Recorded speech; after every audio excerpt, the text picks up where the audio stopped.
Vamos lá, meus irmãos. Estávamos aqui já num bate-papo sobre finanças, dinheiro, o que a Bíblia diz sobre dinheiro. E agora, começando aqui mais uma aula, mais uma conversa, mais um tempo de aprendizado sobre o que a Bíblia tem sobre dinheiro. Fazendo uma recapitulação rápida, né, nós falamos na aula passada. Então, nas aulas passadas, né? Então a gente está falando sobre o Antigo Testamento e os bens materiais. Pessoal que está acompanhando ao vivo, pode ir colocando as coisas no chat, eu vou lendo na sequência, tá? Eu vou dando umas paradas para ler, mas não consigo ler assim agora diretão.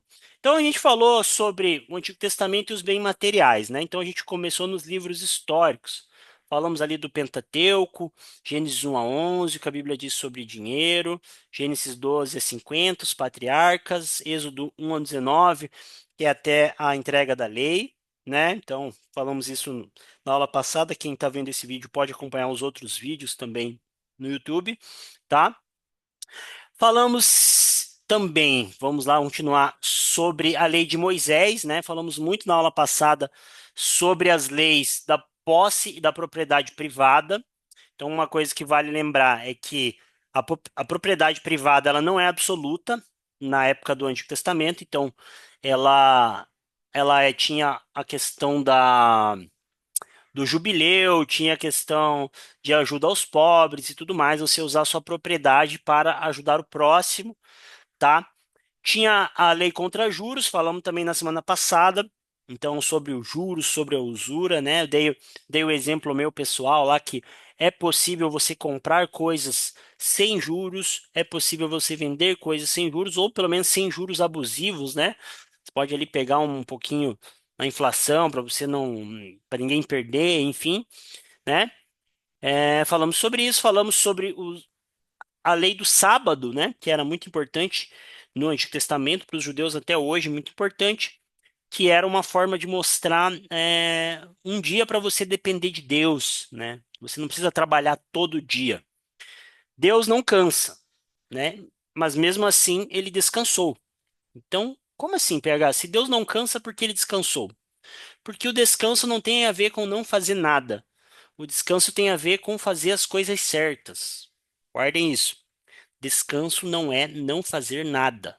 Descanso é fazer as coisas certas na hora certa. Então, Deus descansou não porque ele estava cansado, mas ele descansou porque ele quis deixar um exemplo para nós de parar um momento e também porque ele contemplou toda a sua criação. Então, descansar tem a ver também com contemplação, com parar, com admirar, com contemplar, tá?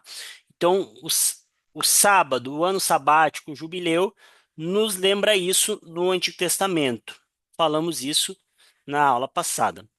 E hoje nós vamos falar de um assunto bem legal, né? Que são os dízimos, né?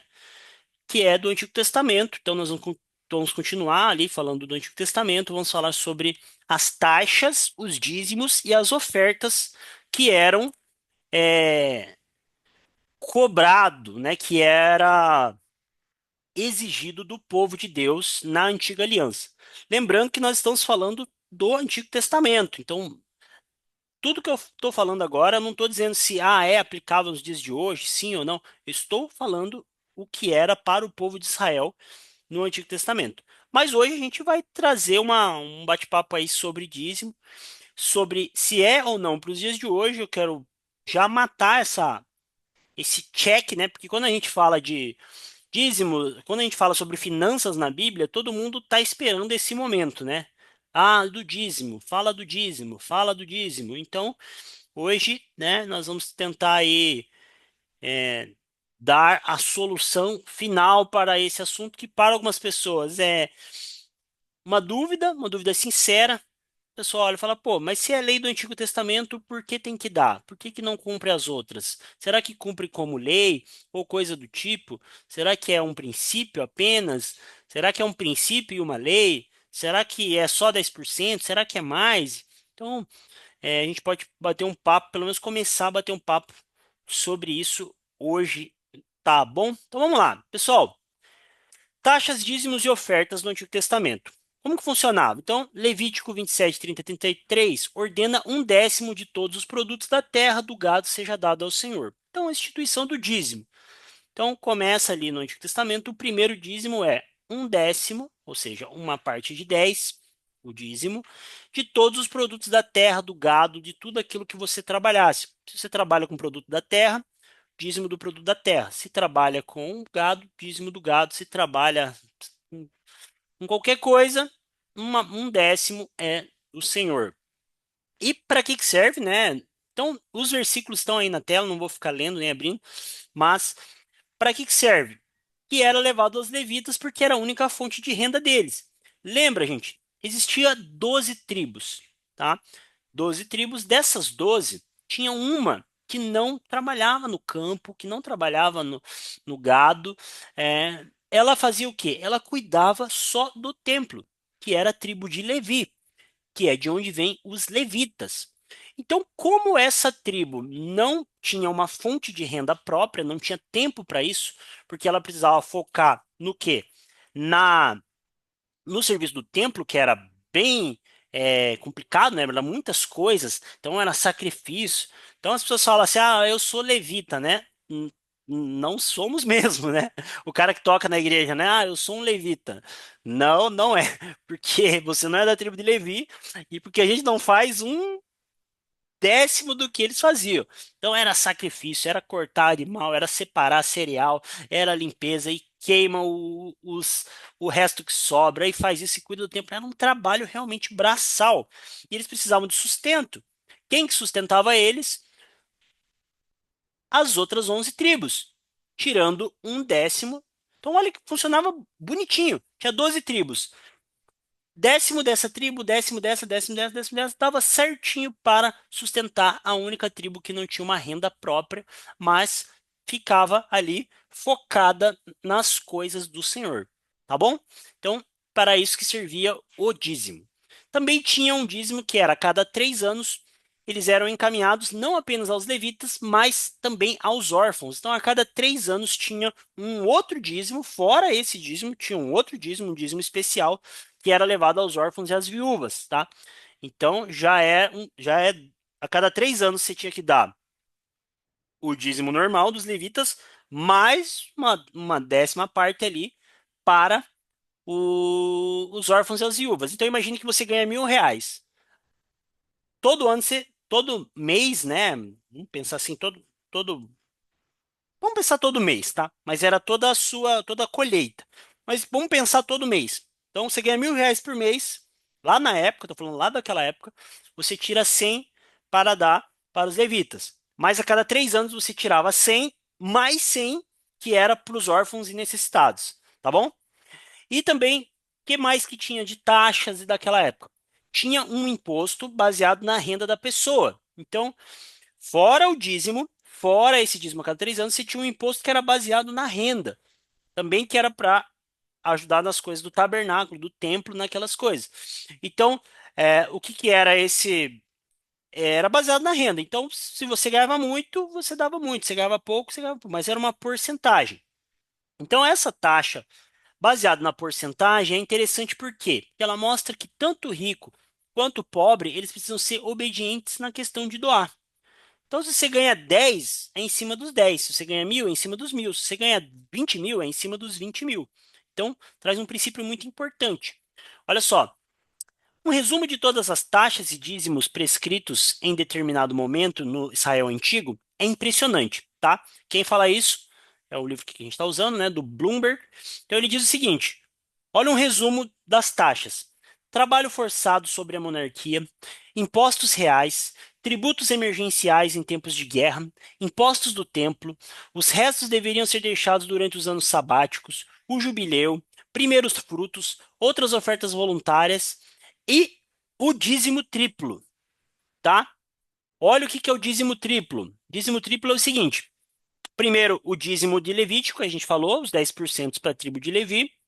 Segundo, o dízimo da festa. O que que era o dízimo da festa? Era separado para financiar a viagem e a celebração das festas anuais em Jerusalém, garantindo que a família e os levitas locais celebrassem perante ao Senhor.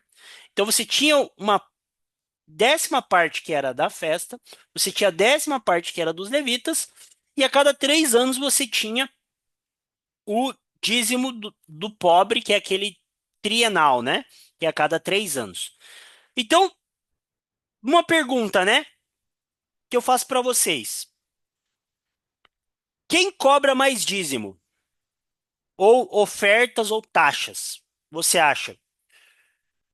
Os pastores hoje, em geral, vamos jogar os pastores que você vê na internet, aquele que você fala assim, nossa, o cara cobra muito dízimo, o cara cobra muitas taxas. Olhando todas essas taxas aqui, quem que você acha que cobra mais? Será que era no Antigo Testamento ou nos dias de hoje, pensando em alguém que fala de muitas taxas? Então, o cara que fala assim, não, você tem que dar o dízimo, dar a primícia, dar não sei o que, não sei o que. Quem que você acha que gastava mais, que tinha uma taxa muito maior de oferta obrigatória? Você acha que é a galera do Antigo Testamento ou de hoje? Vamos lá, pode mandar no chat, pode falar.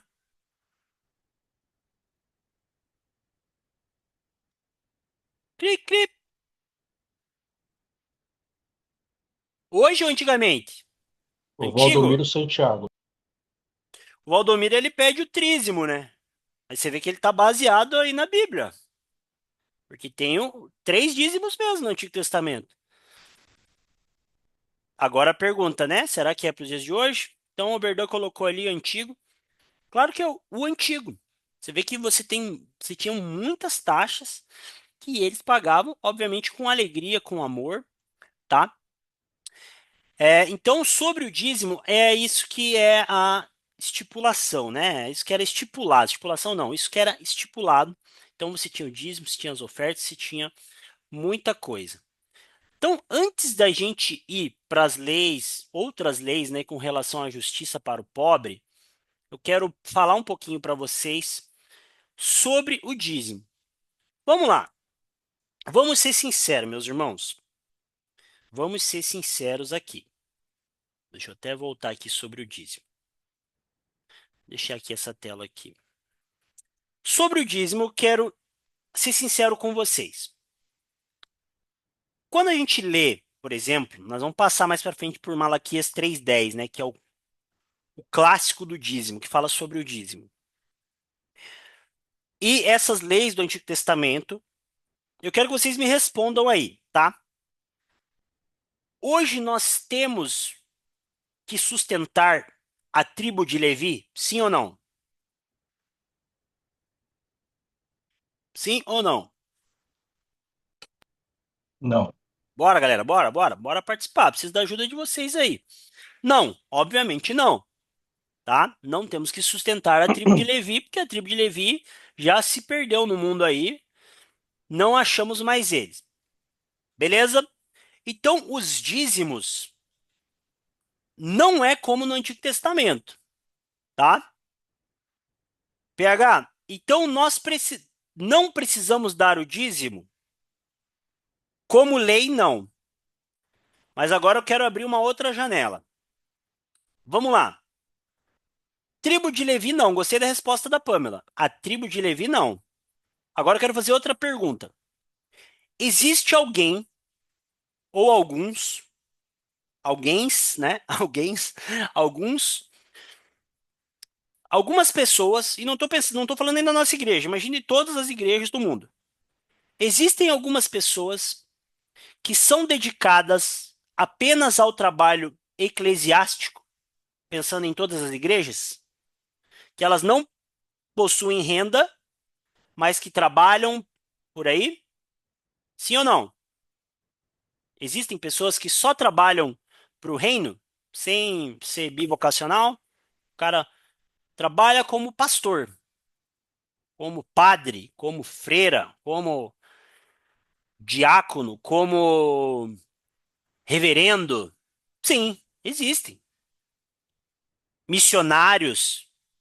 Essas pessoas que trabalham e trabalham incansavelmente pelo reino, eu estou fazendo um spoiler aqui, né?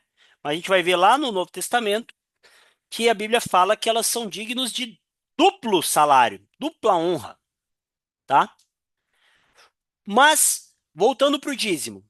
Então, irmãos, o que eu quero deixar para vocês é o seguinte: você não dá o dízimo como lei, porque essa lei caducou. Porque nós estamos sobre uma nova lei, né? Jeremias fala de uma nova lei, não tatuada em tábuas de pedra, mas no coração. Então, você não dá o dízimo como lei. Você dá o dízimo como princípio da lei.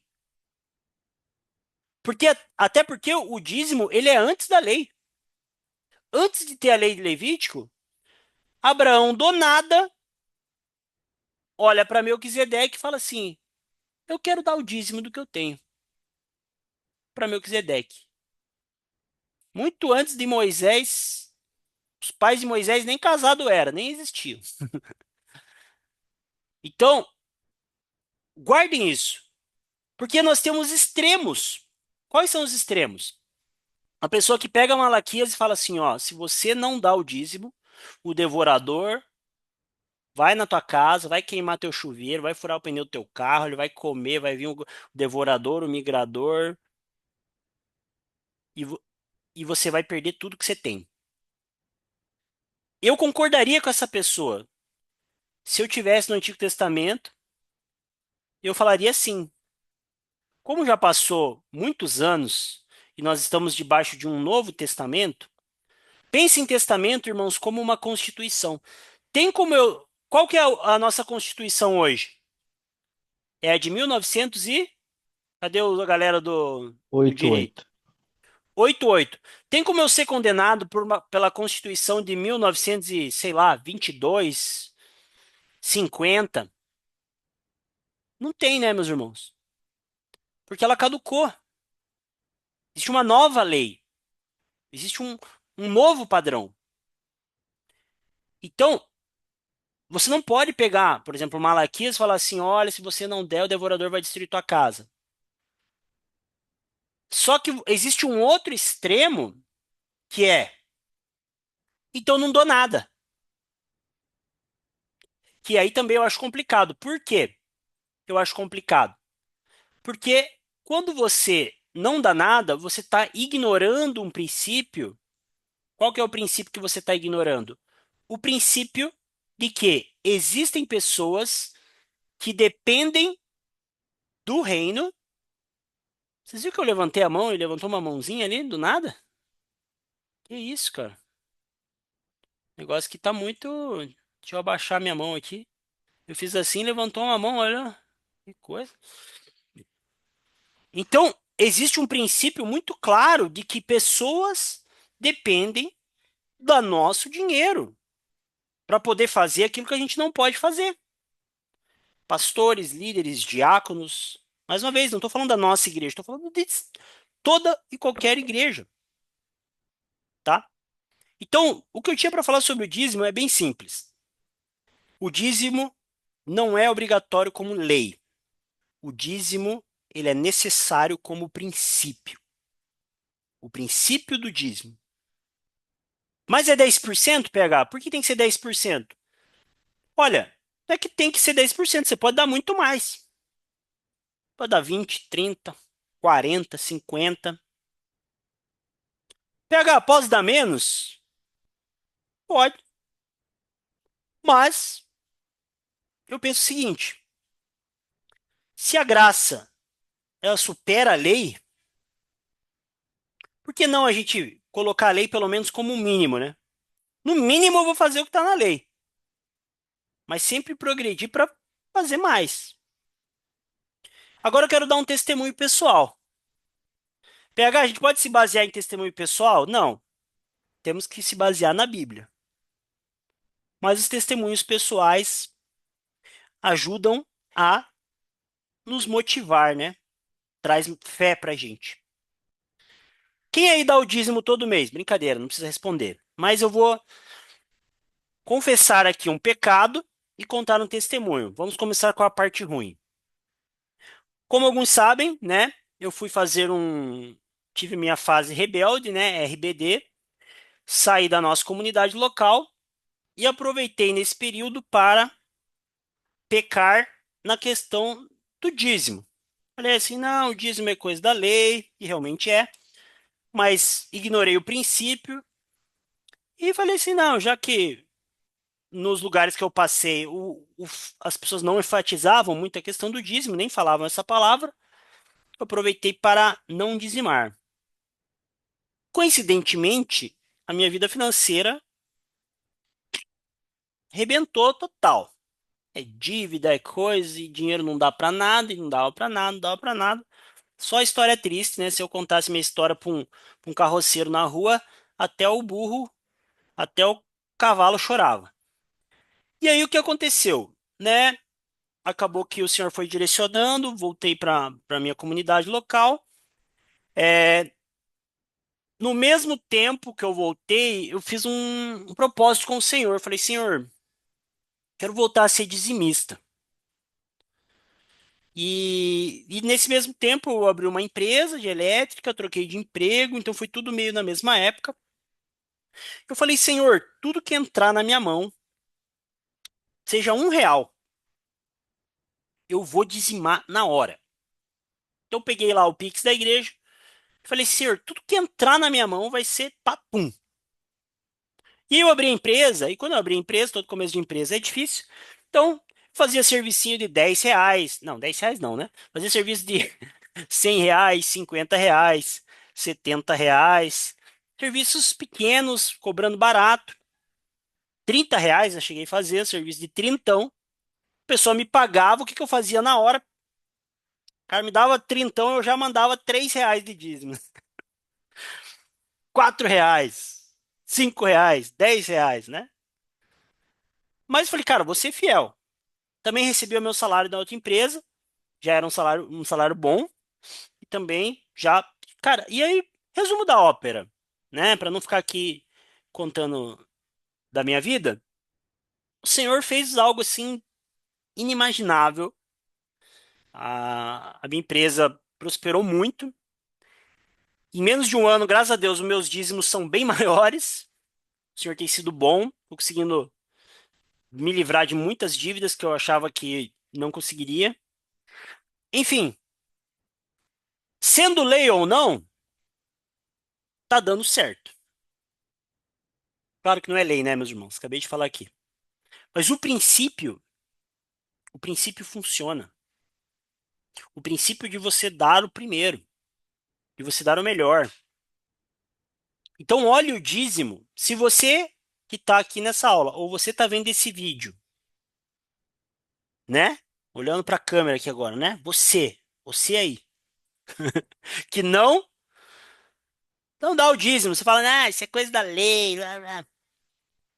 Cara, faça um teste. Faça um teste. Não dou porque é da lei, tô na graça. Faça um teste. Senhor, eu vou fazer um teste aqui. E depois me cobre. Pode me cobrar. Porque, assim, é algo, assim, doido o que Deus faz. Tipo, doido, doido mesmo. PH, você tá rico? Não. Mas tô bem menos pobre. Ô, Então, PH, desculpa te cortar aí. fala, mano, pode falar. É, Você usou a palavra doido, né? Mas eu quero usar a palavra sobrenatural. Como Perfeito. é que a gente, como é que a gente explica esse sobrenatural do dizimar, sabe? Bom, não é explicar também, né? Eu acho que não tem como explicar o sobrenatural, é inexplicável. Mas assim, como é que a gente tenta, pelo menos, imaginar, sabe, a essa associação? Porque não sei nem como elaborar a pergunta, mas Sim, tipo, legal. é um princípio, né? Que não é uma lei, como você está dizendo, mas Uhum. que, se praticado, coisas sobrenaturais acontecem de fato na nossa área financeira. E não só na área financeira, né? Em várias outras, assim. Como é que a gente sabe, assim, não sei explicar a pergunta, mas eu acho que você entendeu o que Entendi, eu quero, o que eu entendi. quero dizer. Entendi perfeitamente, Cordeiro, porque eu também me fazia essa pergunta. Olha que pergunta interessante do irmão Cordeiro. Mesmo que a gente sabe que não é a lei, e a gente sabe que não é uma lei, mas a gente sabe também que é um princípio. E como que a gente explica um negócio que parece uma receita de bolo? Você faz e simplesmente acontece. E eu acredito que eu tenho a resposta, porque a Bíblia diz o seguinte, que as riquezas não são nossas, são de Deus. A gente só é mordomo. Então, quando você dá o dízimo, devolve o dízimo, tem gente que gosta que fala dá, fala que é devolve, enfim. Quando você entrega, você está falando o seguinte, e eu quero encorajar vocês a fazer por primeiro. Recebeu? Ah, mas eu gosto de levar na igreja. Então, saca, guarda, bota numa caixinha lá. Agora tem essa opção nos bancos. Coloca numa caixinha, coloca. Mas como um ato, não um ato profético, mas um ato de prova de amor ao Senhor. Fala, Senhor, primeiro é teu, primeiro é do Senhor. Então, quando você faz isso, o Senhor fala assim: eu tenho com quem contar na terra. Esse cara entendeu que as riquezas não são só dele, são para ele e para os seus irmãos. O usuário do Zoom tá aparecendo aqui, levantou a mão. Segura aí, já deixa você falar. Não sei quem é, tá? Usuário do Zoom, câmera desligada. Foi eu, Vai. Aldo. Agora sim, tá bom. Já deixa você falar, irmã. Tá Então, bom. o que que você. Agora sim, agora vi a irmã Alda ali. Então, o que acontece? Quando você. Quando o senhor olha e fala assim: eu sei que esse cara, essa moça, essa irmã, esse irmão, ele não ama o dinheiro. Ele não ama as riquezas, ele me ama. E uma das provas de amor dele é o dízimo, é a oferta, é primícias, o que você quiser dar. Deus ele fala assim: então eu vou abençoá-lo mais, porque eu sei que ele não vai reter, ele vai distribuir. Eu sei que eu posso contar com essa pessoa como um canal de bênçãos. Então, assim, simplesmente, como diria aquela canção, Cordeiro, ninguém explica Deus, né? Mas a gente tenta explicar um pouquinho. E aqui a gente consegue explicar. É um princípio. Ontem um irmão muito querido me falou uma frase que eu guardei. Ele falou assim, cara, quando você quebra um princípio, o princípio te quebra. Achei muito boa essa frase. E é realmente. Ah, não é lei, não vou dar. Não dê. Mas se você entende como princípio, eu tenho certeza. Se eu abrisse aqui para testemunho, eu vou abrir só a Alda. É a única. Depois nós vamos continuar. Mas se eu Uhum. abrisse aqui para testemunho, mas ia ficar até 10, 11, meia-noite, 2 horas da manhã falando o quanto Deus abençoa aqueles que são fiéis aos princípios do Senhor. A gente pode ficar aqui centenas e centenas. Né, irmã Alda? Diga. Eu queria comentar que a questão do dízimo, para mim, é algo que eu, eu vejo pessoas ainda com essa trava, né? Do dízimo. Até amigos meus, pessoas, sabe? E eu acho tão algo tão natural para mim, Que assim, legal. que eu acho, eu me sinto chateada se eu não vou na igreja e não deixo nada ou não entrego nada. E se eu ganho algo a mais, eu falo, peraí, se eu ganhei algo a mais, alguma coisa, tipo assim, algum propósito tenha a favor disso, sabe? Tipo, se eu ganho, Que sei lá, legal. eu sempre devolvo, sabe? Esse dinheiro não é meu. É no meu pensamento, sabe? Tipo, Que eu benção. pago. É isso o meu pensamento. Então, assim, eu acho que o dízimo, assim, ofertar é algo que tem que ser uma coisa que, para mim, é uma coisa que é, é gostoso, sabe? Eu chego na igreja, assim, Sim, é o momento que eu mais gosto. que É legal. o que eu mais gosto, de verdade, de coração. Que benção. Mas é isso. Sabe por que que as pessoas não gostam, irmã Alda? Porque Paulo já disse em 1 Timóteo A raiz, o amor ao dinheiro é a raiz de todo tipo de mal, de todos os males. As pessoas amam o dinheiro. O dinheiro, ele é aquela coisa que produz idolatria, te dá segurança, poder. Então, quanto mais dinheiro você tem e você guarda para si, a Alda falou uma coisa muito interessante. Quando eu ganho a mais, a primeira coisa que eu penso é: será que é para mim esse a mais? Isso é uma coisa que eu estou batendo na tecla desde a primeira aula. Será Sim. que a riqueza que Deus manda para você é só tua? Ou será que Deus não quer que você, ó, Abençoe as outras pessoas. exato, eu falei Exatamente. isso na aula passada, né, do exemplo do celular. Você tem um celular, você ganha e você não é capaz de falar assim, será que alguém está precisando do celular? Não, você vende, você quer pegar o melhor para você, você junta 3, 4, 5 celular, vende, troca num iPhone, daí lança um, você já quer o próximo. O cara, tipo assim, tem um iPhone 16, que é um celular top, né? Voa, esquenta comida, atira, deve fazer coisas malucas pelo preço. Aí lançou o 17. Nem faz tanta coisa mais, mas você precisa ter o último. Você não pode estar tipo 16, sendo que existe o 17. Então, isso às vezes mostra que o nosso coração está no dinheiro. Tá bom? Sim, Então, exatamente. sobre o dízimo, meus irmãos, entenderam a questão da lei e do princípio? Sim? Podemos continuar? Todo mundo torcendo para chegar domingo para entregar o dízimo? Não precisa esperar domingo, você pode fazer igual eu. Já pode mandar antes. E também não pare no dízimo, né? Porque às vezes a pessoa fala assim: ah, também o dízimo tá bom. Cara, aquele que gosta de dar, ele, de ofertar, ele, cara, eu quero dar o dízimo, mas eu também quero abençoar um irmão. Ô, irmão, deixa eu pagar a tua luz aí esse mês. Deixa eu comprar um tênis pra você. Deixa eu, sei lá, pagar a tua unha, né? Mulherada que gosta aí. Deixa eu pagar uma pizza pra você. Enfim, você pode abençoar as pessoas também. Também não entra naquela, não. Dei o dízimo, tá pago. Não, aquele que tem o coração generoso, ele não vê a hora de poder abençoar alguém. Cara, quem que eu posso abençoar? Tá bom? Então vamos prosseguir, né?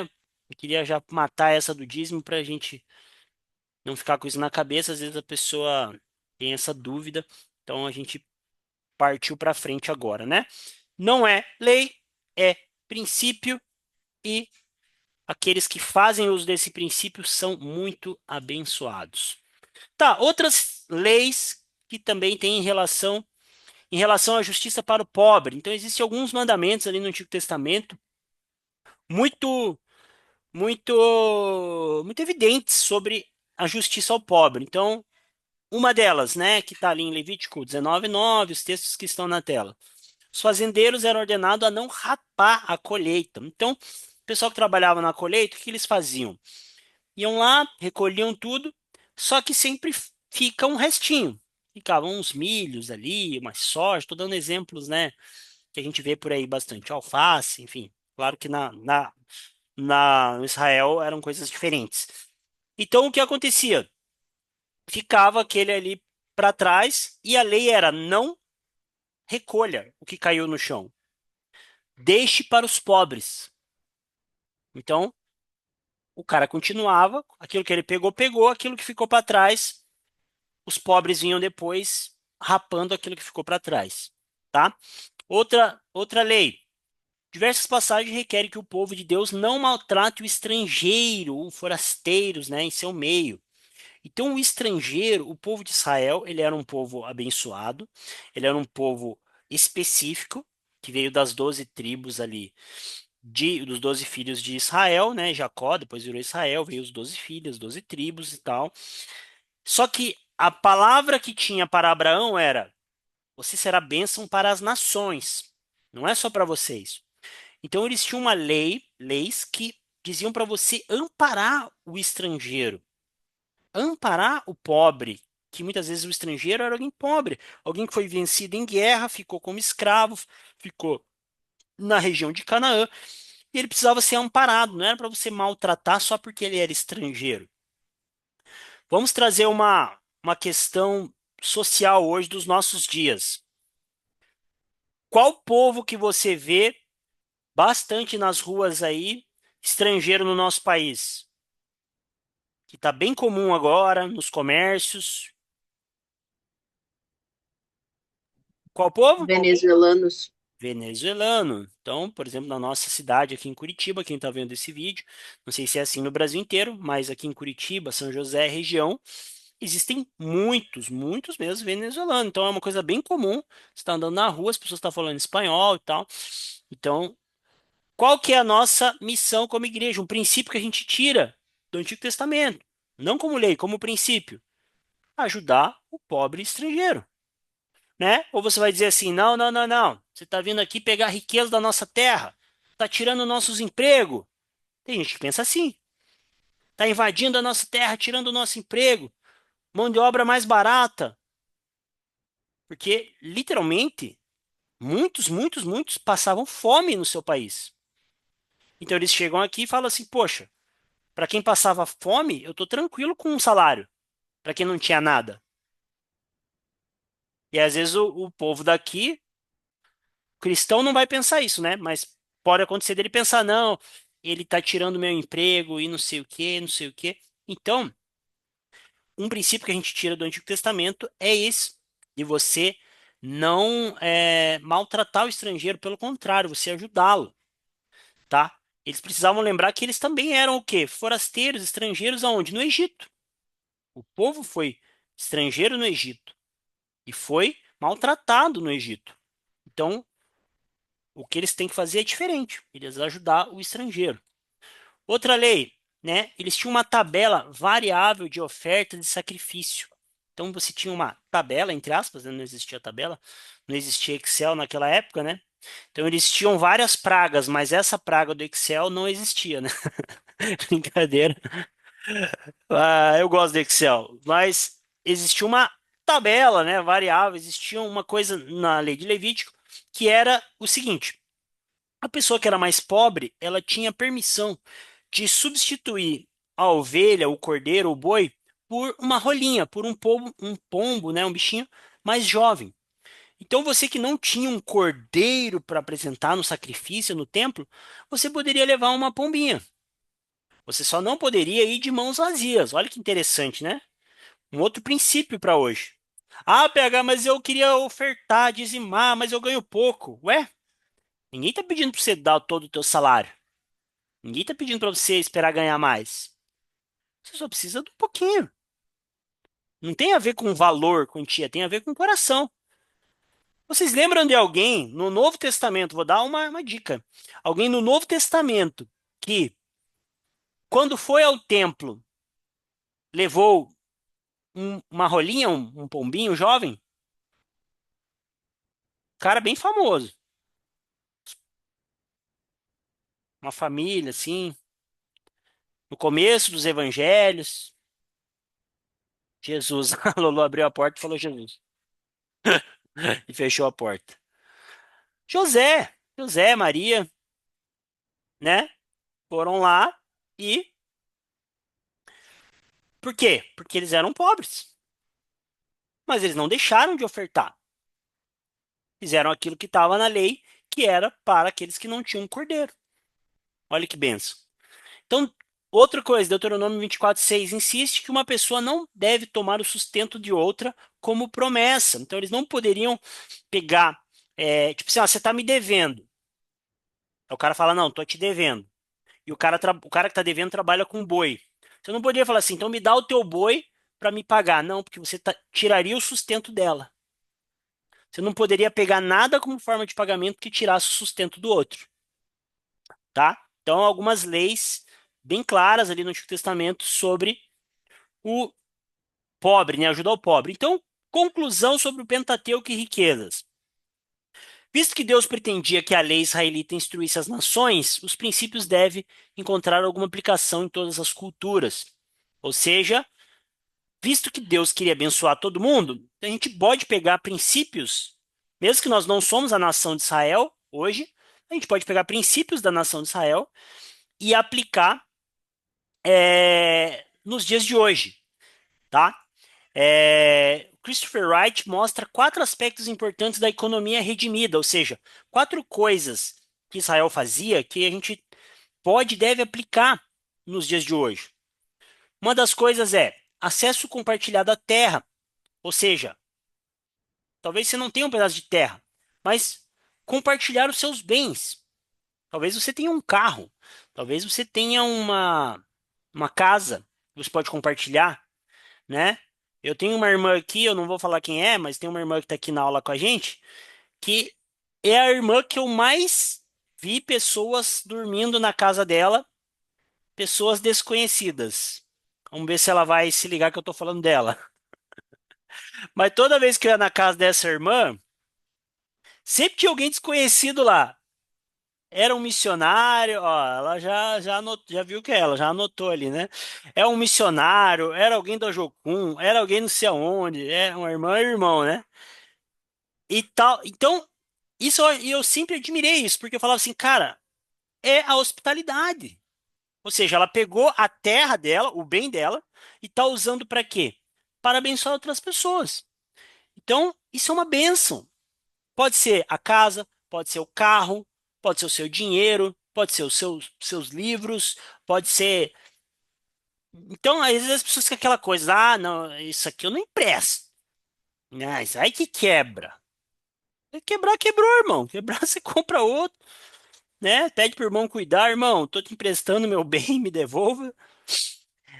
Mas o que vale é um coração generoso. Então, compartilhar os seus bens. Outra coisa, todos os israelitas capazes tinham o direito e o dever de trabalhar. Então, além de compartilhar, se você tem força, você trabalhar, fazer uma riqueza, um bem que você possa compartilhar com as pessoas, né? Então, vou dar um exemplo meu que está acontecendo agora, né? A minha casa aqui tá meio apertada, tá bem apertada, né? Então a gente começou a fazer a conexão aqui, tal, a célula, grupo caseiro, não sei como você chama aí na sua, você que vai ver esse vídeo depois, nossa reunião no lar.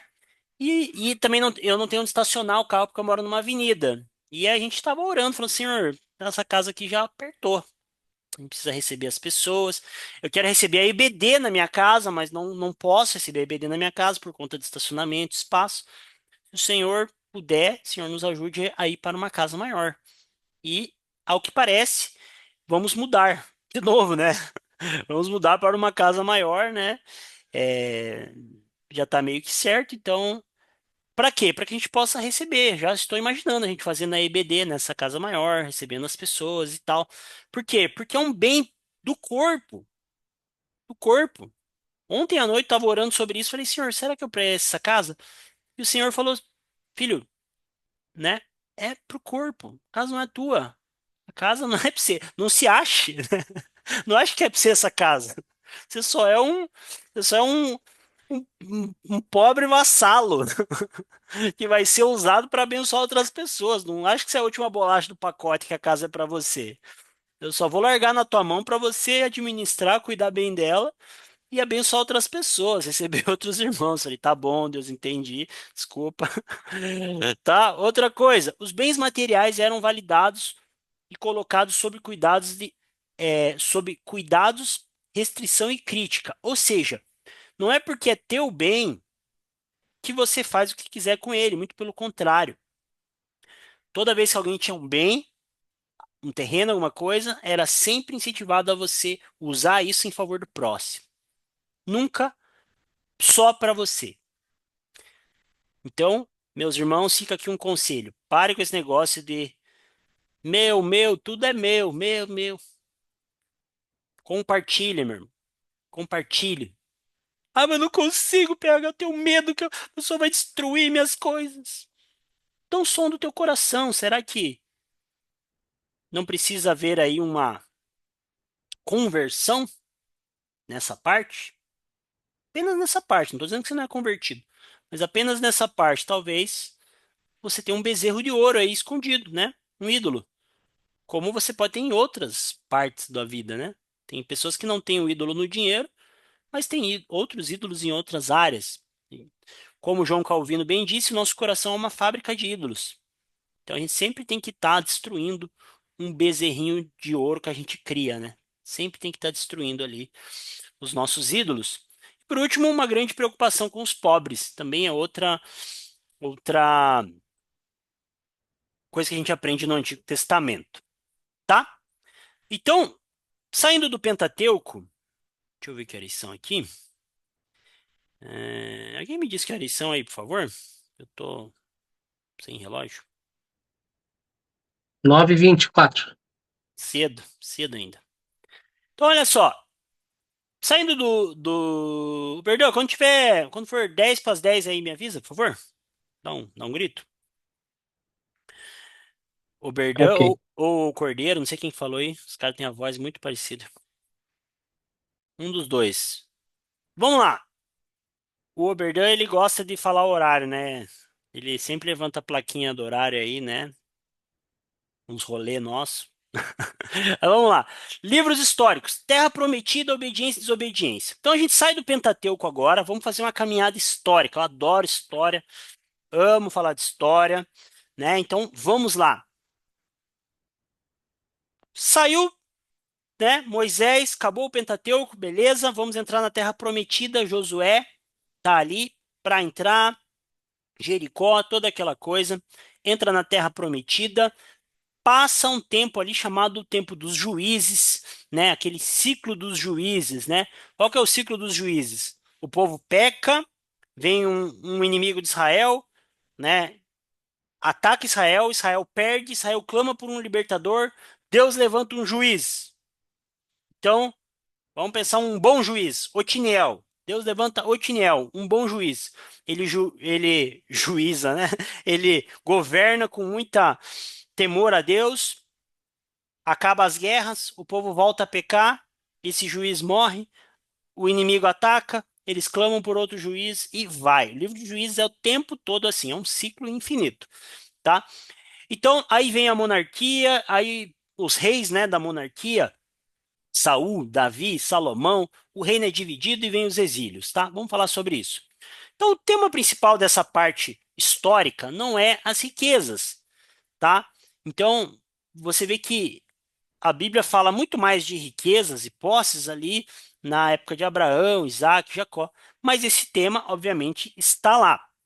E eles não dependem mais do maná, porque eles já estão na terra prometida. Quando que eles dependem do maná? Quando eles estão no deserto. Mas quando eles chegam na terra prometida, agora eles já estão com a promessa que Deus prometeu para Abraão, de uma terra que mana leite e mel, uma terra próspera. Eles já estão nessa terra. Por eles já estarem nessa terra, eles não precisam depender do milagre, sabe? Não sei se já aconteceu isso com você. Quando você estava desempregado, você dependia do milagre. Deus, eu preciso disso aqui, eu preciso fazer um bico aqui, preciso fazer isso aqui para receber esse pouquinho e tal. Então parece que você ora mais, você tem mais fé. De repente você arruma um emprego, um bom salário. Você fala assim: ah, agora não preciso nem orar. Eu sei que dia 30, dia 5 vai cair na minha conta. Não preciso nem de fé mais, estou tranquilo. Então, mais ou menos, o povo de Israel falou: cheguei na terra de Canaã, estou tranquilo, terra que mana leite e mel. Só que, agora que eles estavam nesse modo mais natural, qual que era a tentação nova deles? Antes, no deserto, a tentação era a incredulidade. Será que Deus vai mandar o pão? Será que Deus vai mandar o maná amanhã? Será? Será? Será? Mandou. Então, a tentação deles era a incredulidade. Agora que eles estão numa terra prometida, que tem riquezas, qual que é a tentação? Cobiça. Ter mais. Porque antes o problema deles. Você já reparou que a gente é assim, irmão? Quando a gente não tem, a gente peca por falta de fé. Ah, Deus não vai me dar, Deus não vai me dar. Quando a gente tem, a gente peca porque a gente quer mais e não quer dividir. Ou seja, pecar, a gente é profissional. Olha só, a regra para Israel era a mesma. Qual que era a regra? A mesma de Abraão. Abraão, a mesma para Abraão, não, desculpe, a mesma que foi dada a Moisés. Se vocês obedecerem os meus mandamentos, vocês vão ser prósperos. Isso inclui dinheiro. Se vocês desobedecerem, vocês serão amaldiçoados. E a gente vê que Israel ele é mais desobediente do que obediente. Todo tempo Israel acha um novo jeito de desobedecer. Então vamos passar pelos livros históricos rapidamente. Livro de Juízes, uma coisa interessante que acontece. Desculpa, coloquei Juízes 7, mas não é Juízes, é Josué. Livro de Josué. Josué 7 fala a história de Acã. Lembra da história de Acã? Qual que era a ordem do povo de Deus? O povo de Deus vá, destrói todos os seus inimigos e não pega nada. Porque vocês já estão numa terra próspera, vocês vão prosperar. Só me obedece. O que Acã faz? Acã vai lá, esconde uma parte do tesouro. Por conta disso, o exército é amaldiçoado. Israel começa a perder as guerras porque tem um pecado escondido, pecado de Acã, tá? E aí, olha só, cobiça, cobiça. Sabe aquele cara que já tem dinheiro e quer ganhar mais um pouquinho? Então, isso acontece muito, né? Infelizmente, no nosso país existe um pecado sistêmico no nosso país chamado jeitinho brasileiro, que é você tá ganhando, mas você quer ganhar mais. Você quer ganhar mais, você quer tirar mais proveito, mais proveito, mais proveito. Então, isso desde Acã. Acã já estava numa terra abençoada, mas ele, vamos tirar mais um pouquinho, tá? Então, mesmo Deus alertando Israel que era uma nação diferente, eles querem ser como as outras nações.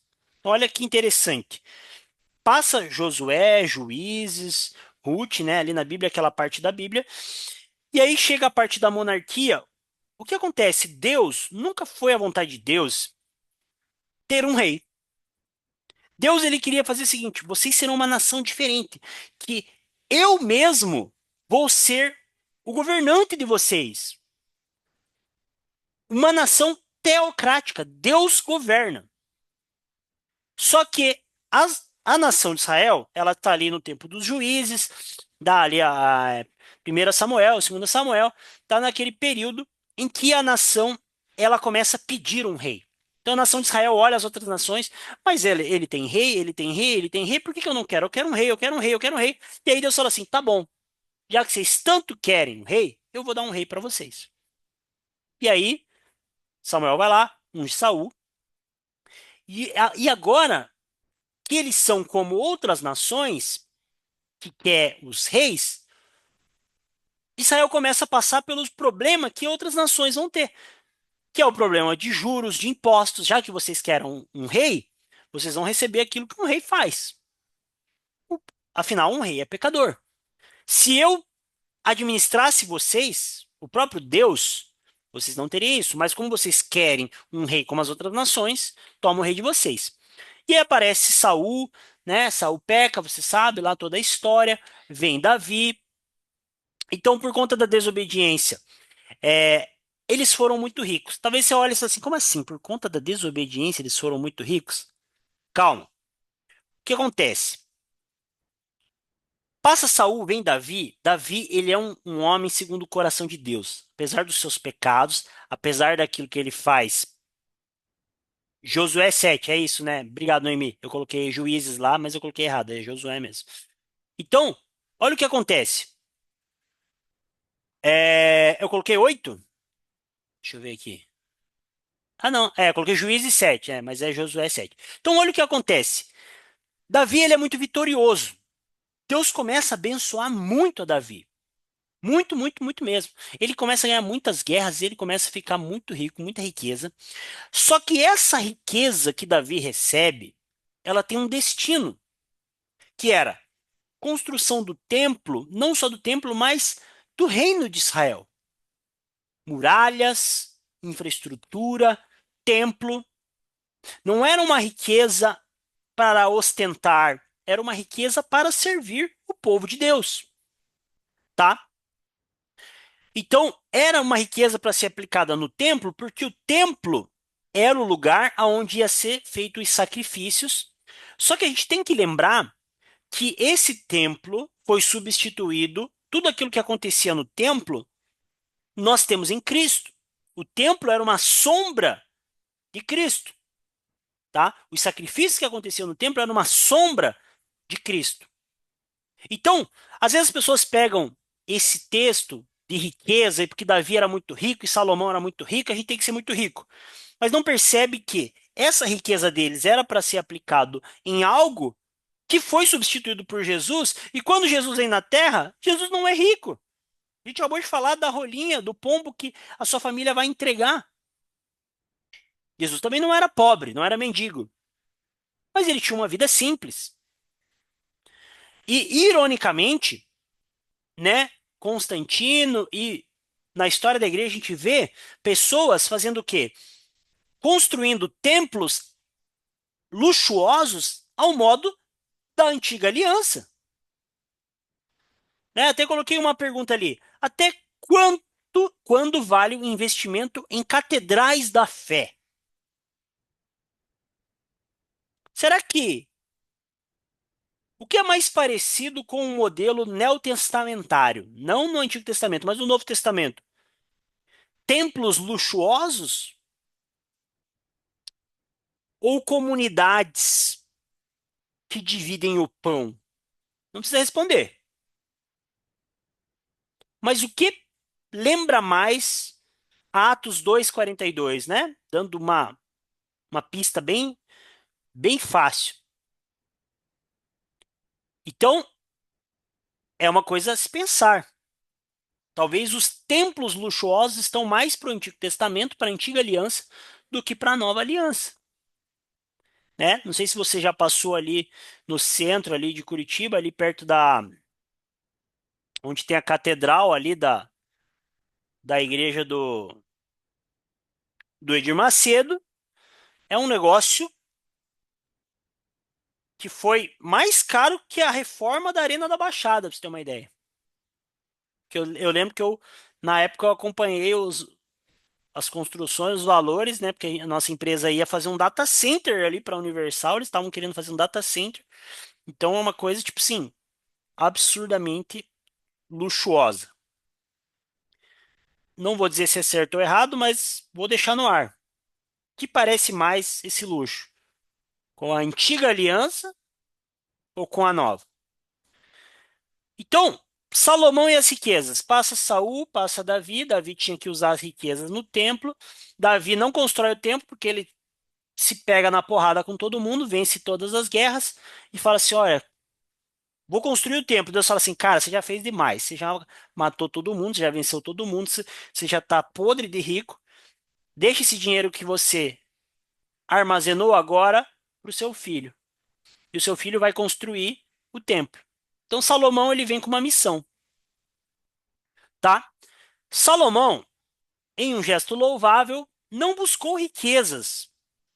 Lembra quando Deus aparece para Salomão e fala: Salomão, você tem qualquer pedido, você é um cara muito sábio, você é um cara que está fazendo as coisas corretas. E ele escolhe o quê? Sabedoria. Ele não escolhe riquezas. E Deus fala assim: já que você escolheu sabedoria, eu vou te dar sabedoria e vou te dar muitas riquezas. E aí Salomão constrói o templo. Mas você vê, e muitas pessoas também gostam de usar Salomão para defender que você tem que ser rico, porque Salomão foi rico. Vamos lá. Por que que Salomão foi rico? Salomão foi rico porque. Pera aí, só um minutinho, pessoal. Coisa rápida.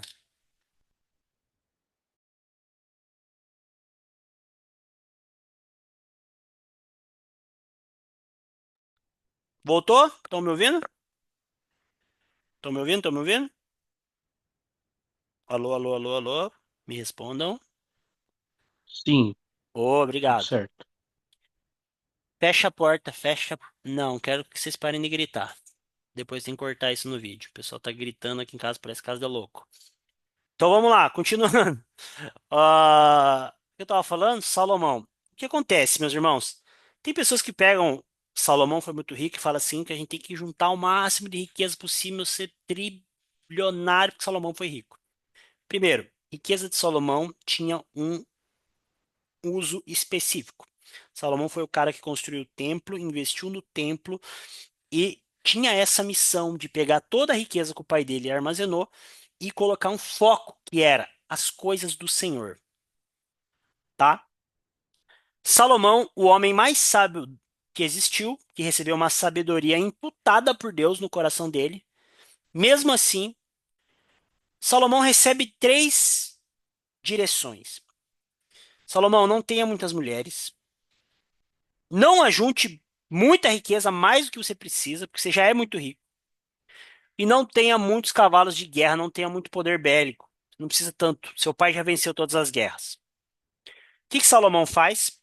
Salomão tem 1.000 mulheres, ele junta muito mais riqueza do que precisa e ele tem muito mais carros de guerra do que precisa. Com esse excesso de riqueza, de mulheres e poder, fez o que? Salomão cair na idolatria na sua velhice, ao ponto de Salomão construir templos para outros deuses. E esses templos desses outros deuses, com sacrifícios terríveis acontecendo nesses templos, por conta das suas mulheres estrangeiras. Como que ele tinha mulheres estrangeiras? Por pegar riquezas de povos estrangeiros, não só as riquezas, mas as mulheres. Então Salomão começa muito bem, mas termina muito mal. E ele mesmo diz isso em Eclesiastes, falando: tudo é vaidade, fiz tudo, gastei demais, tive mulher demais. Então eu coloquei um comentário ali, né? Lembre-se, o homem mais sábio da história, que é Salomão, depois de Jesus, o homem mais sábio da história, se corrompeu com riquezas. Imagine nós. Se o homem o homem que recebeu sabedoria imputada por Deus, você receba sabedoria. Quando ficou muito rico, se perdeu. Construiu templo para outros deuses com a riqueza que Deus deu. Imagine meros mortais, né, como nós, que não temos essa sabedoria que Salomão tinha. Ou seja, meus irmãos, excesso de riqueza corrompe o coração do homem. Mais uma vez eu repito, Jesus disse: é muito difícil um rico ser salvo. Pode ser salvo? Pode. Mas você corre um risco muito grande, tá? Por fazer alianças com outros reinos e casar com princesas de outros reinos e outros deuses. Exatamente, Noemi. Então, alianças demais com ímpios, riquezas, porque essas alianças traziam riquezas, essas riquezas não traziam mulheres. Então, Deus já tinha alertado: Salomão, você já nasceu em berço de ouro.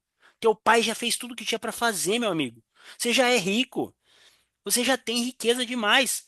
Constrói o templo. Salomão construiu, fez um templo maravilhoso, obedeceu a Deus nisso, começou muito bem. Sim, mas por não saber a hora de parar, por ele não ter lido aqui o nem pobreza nem riqueza, por ele não ter colocado um teto de gastos, e falado assim: cara, calma, não preciso de tanto dinheiro assim, já tenho o que eu preciso. O final da vida dele foi trágico. Aí acontece o que? O reino dividido. A riqueza, Salomão, ele morre. Então você tem ali o Roboão, que é o seu filho, e Jeroboão. Jeroboão como um comandante, né? Um dos comandantes ali de Salomão. Ele se rebela, tem o Reino do Norte, a divisão do Reino do Norte e Reino do Sul. Reino do Norte, Israel, Reino do Sul, Judá. Então, o que acontece? Tem a história de Roboão, Roboão no Reino do Sul.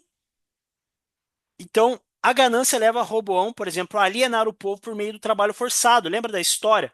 Roboão vai lá, pede conselho, faz o povo trabalhar mais, tem uma revolta, divide o reino. Jeroboão também peca. O que que o Jeroboão faz? Ele repete o pecado de Arão, Jeroboão agora do Reino do Norte. Tá? A gente vai ter uma matéria só de história de Israel, onde a gente vai falar isso bem devagarinho, vai ser muito legal. Só estou passando aqui rápido.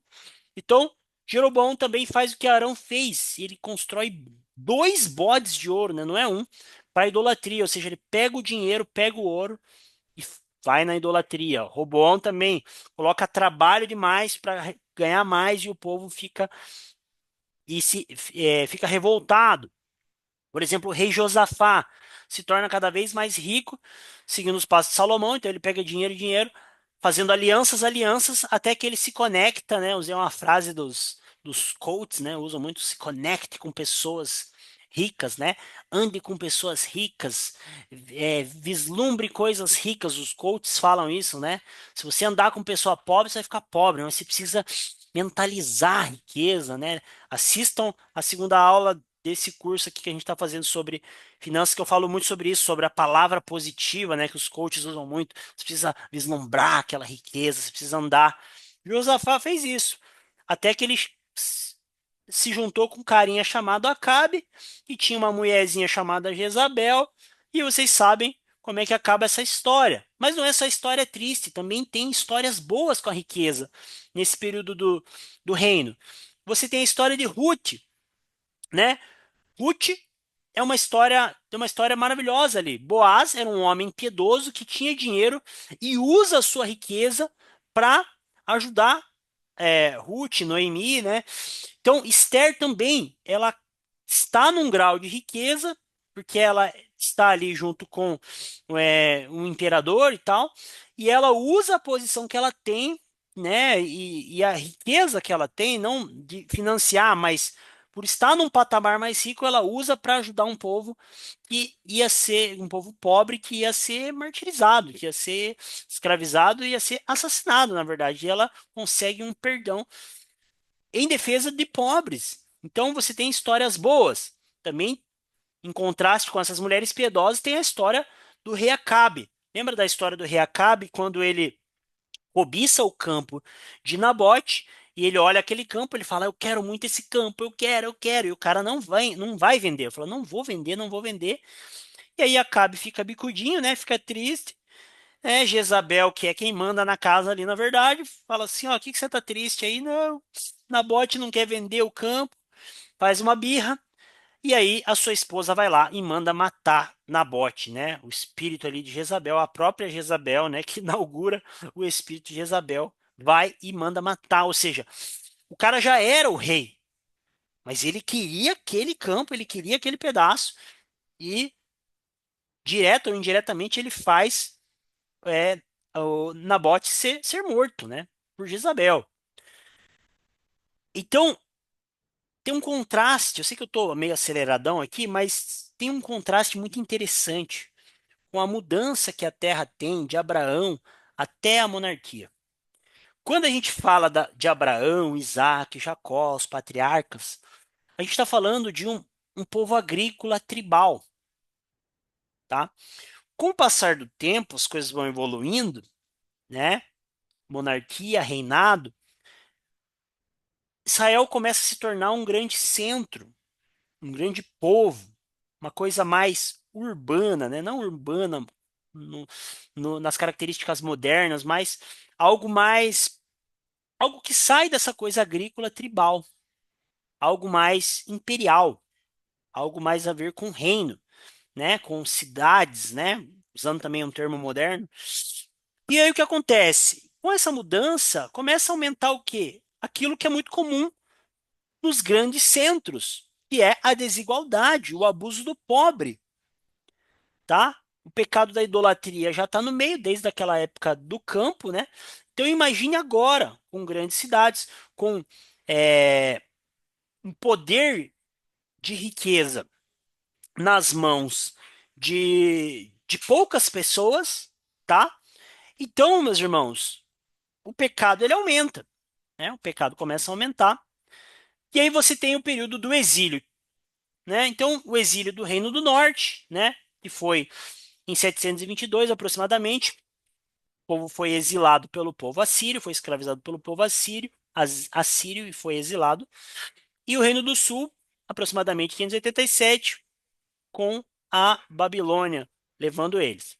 Passa ali o período de aproximadamente 70 anos, né? Tem a volta ali, o rei Ciro manda eles voltarem, e você tem ali o final desse período do esse período histórico que eu estou traçando para vocês, que é quando Esdras e Neemias eles retornam.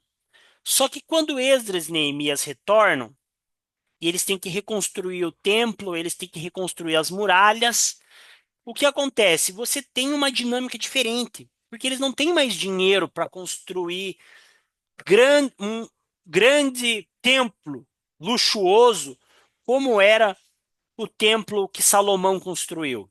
Já não tem ouro, prata, bronze, madeira de acácia e tudo que Salomão tinha, abundante. Que as paredes do templo tinham escudos de ouro, bronze, coisa maravilhosa. Já não tinha mais isso. Então a reconstrução do templo é algo que é um pouco não, muito diferente, né? Essa questão da riqueza. E Esdras e Neemias, eles lideram o quê? Refugiados, um povo que foi escravizado, que foi sofrido, que está voltando para sua terra. Então não é uma reconstrução com luxo.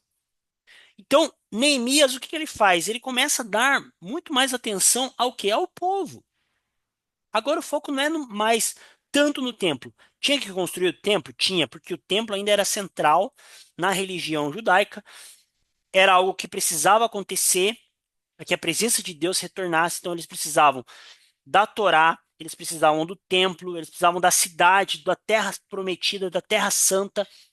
Nós ainda estamos no Antigo Testamento, mesmo que seja no finalzinho, nós estamos ali nesse período, mas Neemias começa, Neemias, Esdras, os líderes começam a dar uma atenção ao pobre. Então eles começam a falar, olha, parem de cobrar juros dos pobres, então ele repreende. Neemias orienta para que eles devolvam as propriedades hipotecadas, ou seja, aquilo que eles pegaram do povo como dívidas. Ele fala, olha, devolve. A gente acabou de voltar de um exílio. Pode falar, Alberdan. Chegou a 10 para hora? as 10. Obrigado. Tá acabando aqui, vai dar certinho. Então, Neemias, ele vai lá e começa a falar assim, olha, agora não é hora de cobrar juros. Juros abusivos, né? Essas propagandas que a gente vê por aí. Neemias já falou assim, agora é hora de a gente se unir. A gente acabou de voltar de um exílio, onde nosso povo era escravo por aproximadamente 70 anos. Agora o Senhor usou a vida de um ímpio, que era Ciro, para a gente retornar para nossa terra e vocês vão começar a cobrar juros, vocês vão começar a tirar o sustento do nosso próprio povo. Então, a circunstância mais adversa, Neemias não aproveitou para ganhar dinheiro. Agora eu vou ser o reizão daqui. Não, pelo contrário. Neemias falou, cara, vamos reconstruir esses muros. Então era a espada numa mão, colher de pedreiro na outra e pau. Era o Sambalat e Tobias ali no ouvido deles, falando mal deles, falando, para a reconstrução, isso não vai dar em nada. E eles, não, eu tenho uma obra para cumprir, eu tenho algo para fazer, e a gente precisa fechar isso aqui, tá? Então, para a gente resumir e concluir o Pentateuco e os livros históricos, tá? A gente acaba os livros históricos hoje, semana que vem a gente entra nos livros de sabedoria, né? Salmos, Eclesiastes, Provérbios, Cantares, e também os livros proféticos, né? Todos os profetas maiores e menores ali. E a gente fecha o Antigo Testamento na semana que vem para a gente partir para o Novo. Então, olha só, para a gente resumir o que a gente estudou até agora. Primeiro, Deus criou o mundo material inteiramente bom.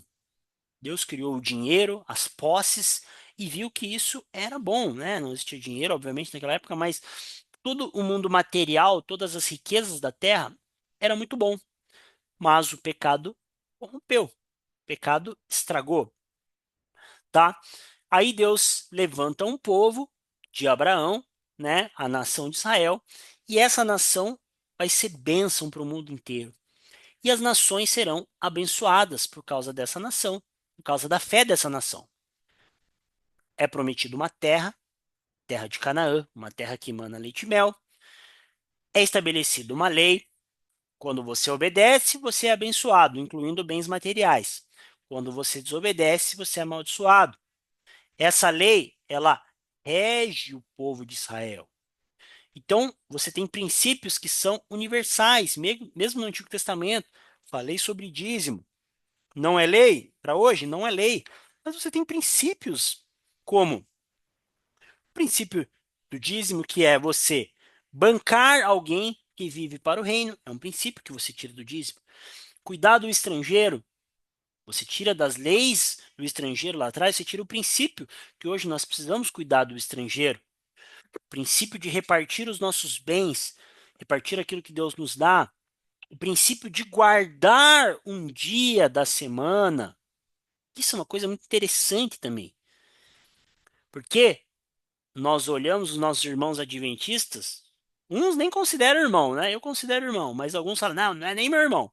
Mas para você que considera irmão, assim como eu, olham os irmãos adventistas e falam assim, cara, isso é heresia. Os caras vão lá, estão guardando o sábado, onde já se viu, não sei o quê, não sei o quê, isso é lei. E se você tratar como lei ou tratar o sábado como algo condicional à sua salvação, realmente é um grande problema. Mas, em contrapartida, pessoas trabalham de domingo a domingo, né? E eu li no chat aí meio de revesgueio uma coisa muito interessante sobre o sábado. O que que é? Você, um dia de contemplação, um dia de adoração, um dia, aqui a Pamela colocou, né? O descanso de Deus tem a ver com desfrute, o fato de desfrutar da criação, exatamente. Pessoas às vezes trabalham de domingo a domingo acumulando riquezas e não tem tempo para desfrutar da riqueza, né? Eu já tive momentos assim que eu estava trabalhando de domingo, domingo, domingo e não tinha tempo de ir no mercado. Um dia a Gisele falou para mim, beleza, tá ganhando bastante dinheiro, mas nós precisamos gastar também. Tem tempo de ir no mercado, não tem tempo de dar um passeio com os filhos. Porque o cara trabalha, trabalha, trabalha. O cara não vai no culto, né? Boa, Noemi. O sábado é princípio desde a criação, ou seja, é um princípio que não precisava, não precisava lei de Levítico. Está em Gênesis 1 e 2. Só que a diferença, né? Creio eu, PH, dessa forma, alguns podem interpretar de uma forma diferente, é que o princípio não está no dia, no sábado. Inclusive a palavra do sábado, Shabbat, significa descanso. Uma das traduções é descanso. Então o princípio está, claro que o adventista vai falar, não, tem que ser no sábado. Mas eu creio que tem que ser um dia. Um dia você precisa, pelo menos um dia você precisa parar e falar assim, hoje eu vou desfrutar daquilo que o Senhor me deu, hoje eu vou adorá-lo. PH, é pecado faltar o culto de domingo? Você simplesmente chegar domingo e falar assim, hoje eu não vou. Sim. Baseado em que, PH? Baseado no quarto mandamento, que é você ter um dia, pelo menos um dia, como um dia santo, no sentido de adorar a Deus, contemplar os seus irmãos. Obviamente, né? Tem as exceções. Cara, você fez uma viagem, você tá viajando, você tá não sei o quê. Pô, tô de férias, tô aqui nas minhas férias e eu não tenho uma igreja aqui, ou eu tô tirando férias, ou tive que trabalhar numa emergência. Putz, cara, não estou falando de exceções. Estou falando daquele cara que simplesmente tem todas as condições para ir cultuar ao Senhor e estar com os irmãos e ele fala: não vou, não quero, hoje eu vou ficar de boas. Você quebrou um princípio do quarto mandamento, que é pelo menos um dia você estar ali na presença do Senhor. Noemi colocou aqui uma coisa. Curiosidade interessante é que o único dia do calendário que não mudou o nome, né? O sábado, Shabat. Então, meus irmãos, no Antigo Testamento, até o momento que nós estamos, é isso que a Bíblia diz sobre dinheiro. Já falamos vários princípios aí, princípios que são muito elementares para a nossa vida. Nós não podemos abrir mão, só porque é Antigo Testamento. Ah, não, não vou. Porque você vai ver que quando a gente chegar no Novo Testamento, que todos esses princípios que eu estou batendo na tecla aqui, que são do Antigo, o Novo Testamento vai concordar comigo. Se você está revoltado aí falando assim, não, não, não, não, mas isso é Antigo Testamento, aguarde as próximas aulas do Novo Testamento. E você vai ver que todos esses princípios que a gente está falando aqui, o Novo Testamento não só repete, como ele aprofunda muitas coisas. Muitas coisas. O Antigo Testamento fala, dê pelo menos 10%. Paulo fala, dê tudo. Dá o melhor. Será que o melhor é 10%? Eu acho que não. Eu acho que 10% é o mínimo. Eu acho que a gente pode dar mais. tá? Então, a gente precisa o quê? Olhar para o nosso coração e falar, Senhor, será que eu amo tanto o dinheiro? Será que eu amo tanto as coisas dessa terra ao ponto de ignorar esses princípios? Que nós possamos, então, a converter mais essa parte da nossa vida, que é a parte relacionada às riquezas, porque o Senhor é glorificado quando a igreja ela é uma igreja generosa, é uma igreja que dá, uma igreja que semeia. Tá bom, meus irmãos? Então é isso.